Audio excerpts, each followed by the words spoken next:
Okay. Ladies and gentlemen, a warm welcome to yet another exciting and informative episode of hashtag Know Your Constitution. And I'm your host, Leon Tinashe-Matewa. And a warm welcome to this episode where we're going to be looking at Section 6 of the Constitution of Zimbabwe, where we'll be focusing on the language rights. So today I'm joined by Becky, who is also an upcoming lawyer, and she's going to shed more light on the Section 6 of the Constitution. Becky, over to you. Thank you, Lennon, for having me. So today, as what the host has said, we're going to be talking about Section 6 of the Zimbabwean Constitution, which focuses on the rights of languages in Zimbabwe. So in Zimbabwe, according to the Constitution, we have 16 officially recognized languages that are stated in the Constitution in Section 6. So these languages are officially recognized. This means that when languages are officially recognized by the government, they can be used officially in schools for communication, they can be examined. Okay, thank you so much for just giving us an overview of that section. But Becky, if you understand very well, because I also grew up in Harare, and I realized that I also learned from a government school. And one of the some of the languages that we were taught is Ndebele and Shona. But then in terms of like sign language and other languages, we were not taught. What's your point of view or your perception in regards to that? Because I understand that according to the Section 6, it's also our right. But then if you look at also other schools in Zimbabwe, that is not being implemented as well. What's your perception in terms of that? Okay, so I'll answer it like this. Firstly, the Constitution gives all the 16 officially recognized languages the rights to be used right in the country. But then we realize that we have different communities that speak different languages. So it means that when you stay in Harare, it means Kuti Shona might be the dominating language. When you stay in Bulawayo, Ndebele might be the dominating language. Yes. So now we also have to look back in the Constitution where it says that it is the responsibility of the government, of the state, or any agents of the government to make sure that these languages are treated equally. But then you realize that it's a problem when we want to treat them equally. Yes. Why? Because we have someone who's in Chipinge, they're speaking Ndau. But then when we come to Harare, very few people speak Ndau. So then it now becomes a problem. But then from what I've seen in the previous articles, we have people that speak their languages in their communities. They are pushing for their languages to be recognized. When Ndau became an officially recognized language, it was the Ndau people that pushed the government so that their language can be officially recognized. Now it's being examined. People writing in Ndau language, in their Zimsek languages. We also have universities coming up, people now doing degrees in Tonga, doing degrees in Ndau, and people are mastering the thing now. Okay, thank you so much. And one of the things that I've come to understand is that even the university themselves, if you look at University of Zimbabwe, I've also been at Women's University in Africa, and some of their policies now also includes offering foreign languages to students and also local languages, you name it, like the sign language and also some local languages is Ndebele, so that they also deal with the issue of gap in terms of language barriers. But then what are some of the what are some of the negative or the arguments that also come across through that section that you can maybe highlight or that are also associated, or maybe challenges that are also associated with Section 6 of the Constitution? Okay, so especially in implementing that right of languages in Zimbabwe. Okay, so I think the government has been doing very well in trying to make sure that these 16 officially recognized languages are being treated equally in the country. Because we realize that even in the courts, when you tell them that you understand Tonga, they will look for a Tonga interpreter for you, giving you the right to your language. When you tell them that you speak Ndebele, they will look for a Ndebele interpreter for you. So the universities are doing a very good job in trying to make sure that every student knows 2 or more languages that they do not that they did not have when they got to the university. So I think it's a very good initiative, and we should actually make sure that we applaud the universities for what they're doing. For what they're Because doing. when we try to say that, in the concept here, which is the Constitution clearly tells us that those languages should be treated equally, and it is the government's responsibility. They're the ones that have the powers to officialize languages and make sure that they're put on record. So I think it all comes back to us again as the individuals and as community speaking. Kutishoni, what do we have to say? What do we have to do after the government has officialized languages? It's now upon us to write books, push for the languages to be examined in schools, push for the languages to be learned in universities and other schools. Yeah, so I think we also have to do our duties as citizens after the government has done what they should do. Okay.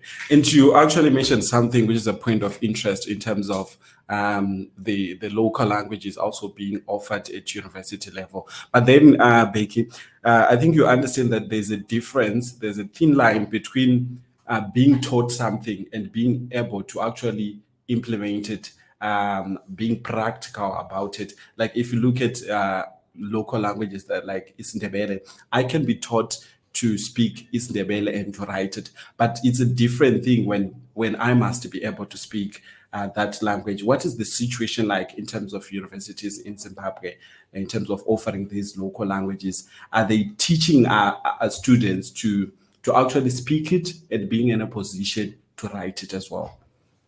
Yes, I can gladly say yes. The universities are trying so hard to teach the students to master their language, both in writing and speaking. So, but then now I think students have an attitude when it comes to learning another language. Because someone is like, no, I can't be learning Ndebele at this age. No, I can't be learning Tonga. For what, you know? But then all those languages, they will help us one day in something. You'll be able to communicate to a Tonga person when you meet them. You'll be able to communicate to a Ndebele person when you meet them.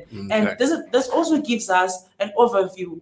Yekuti, there is no language that is superior than the other. Yes, Zimbabwe. As we look on the list of the 16 officialized languages, all languages are equal, and there is no language that is superior. But then the reason why some languages tend to be superior than the other languages is because of the population or the number of people that speaks the language. Like Shona, it looks like it's the main language in Zimbabwe. It looks like it's the most superior language. But then all those languages are equal. It's just that the way the Shona people take care of their language, the way the Shona people are proud of their language, it makes a difference with the other languages. Okay, but so what's your advice to also other people out there in Zimbabwe that speaks other languages other than Shona, so that their languages can also be what can I say, to be recognized or to be more popular like Shona? Like if you come to Harare, the most spoken language is Shona. But what about those like who speak Tonga, who speaks like Isindebele, who speaks do we have like Chivenda, something along those lines? What's your own advice to those people so that their language also become popular in every corner of Zimbabwe? I think when we try to safeguard our different languages that we have in the country, we are also trying to make sure that we safeguard the cultures that we have, because language, it's an identity. It protects the cultures that we have. So by the time we abandon a certain language, we are actually leaving a certain culture outside. So if we want to maintain the Tonga culture, we want to maintain the Ndau culture, let's maintain the languages. Okay. When you're a Ndau person, when you get in Harare, you see everyone is speaking Shona. No, speak your Ndau and people will learn. This is how we learn. Exactly. Yes. Personally, I have a classmate who was from Binga. They speak Tonga. She doesn't speak Tonga in class.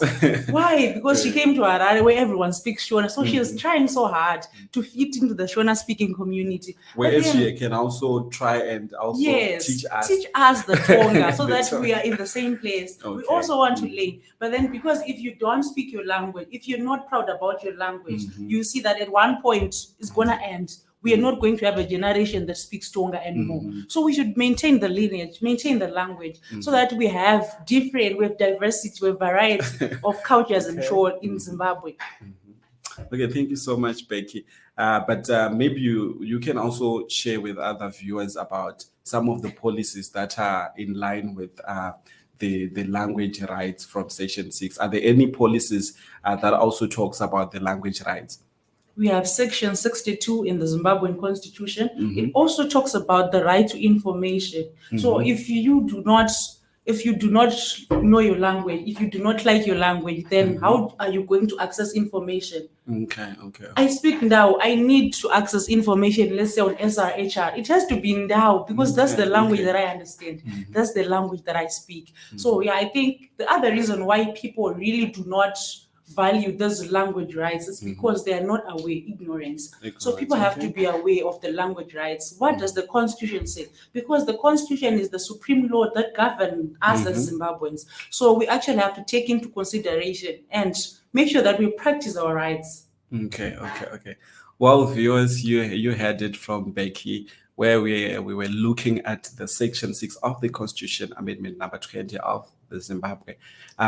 So today, as you heard from Becky, we were looking at that Section 6 where we are talking about the language rights. But before we call it a day, Becky, what's your advice to young people out there concerning the language rights? So my advice to the youngsters out there, I would like to say that the reason why we have Shona existing today is because there's a generation that was there that maintained it until we have it today. The reason why we have Tonga is because there's a generation that worked too hard to maintain Tonga. So I think we should do the same as young people today. I know the world has become a village, a global village, and we are trying to cope up into the Western cultures and so on. But then we have to maintain our culture. That's exactly who we are. Tonga is a language that we have in Zimbabwe. Let's love ourselves. Let's be proud with our languages. Let's love our culture. Okay, thank you so much, Becky. Well, thank you so much, viewers, for being with us throughout the whole episode. And my name is Leon Tinashe Matewa, and today we're focusing on Section 6 of the Constitution of Zimbabwe, which talks about the language rights. So this episode is proudly brought to you by Junior Code Council, which is a youth-led organization that is trying to empower young people with information and also legal awareness of the Constitution of Zimbabwe. Thank you so much, and have a good day.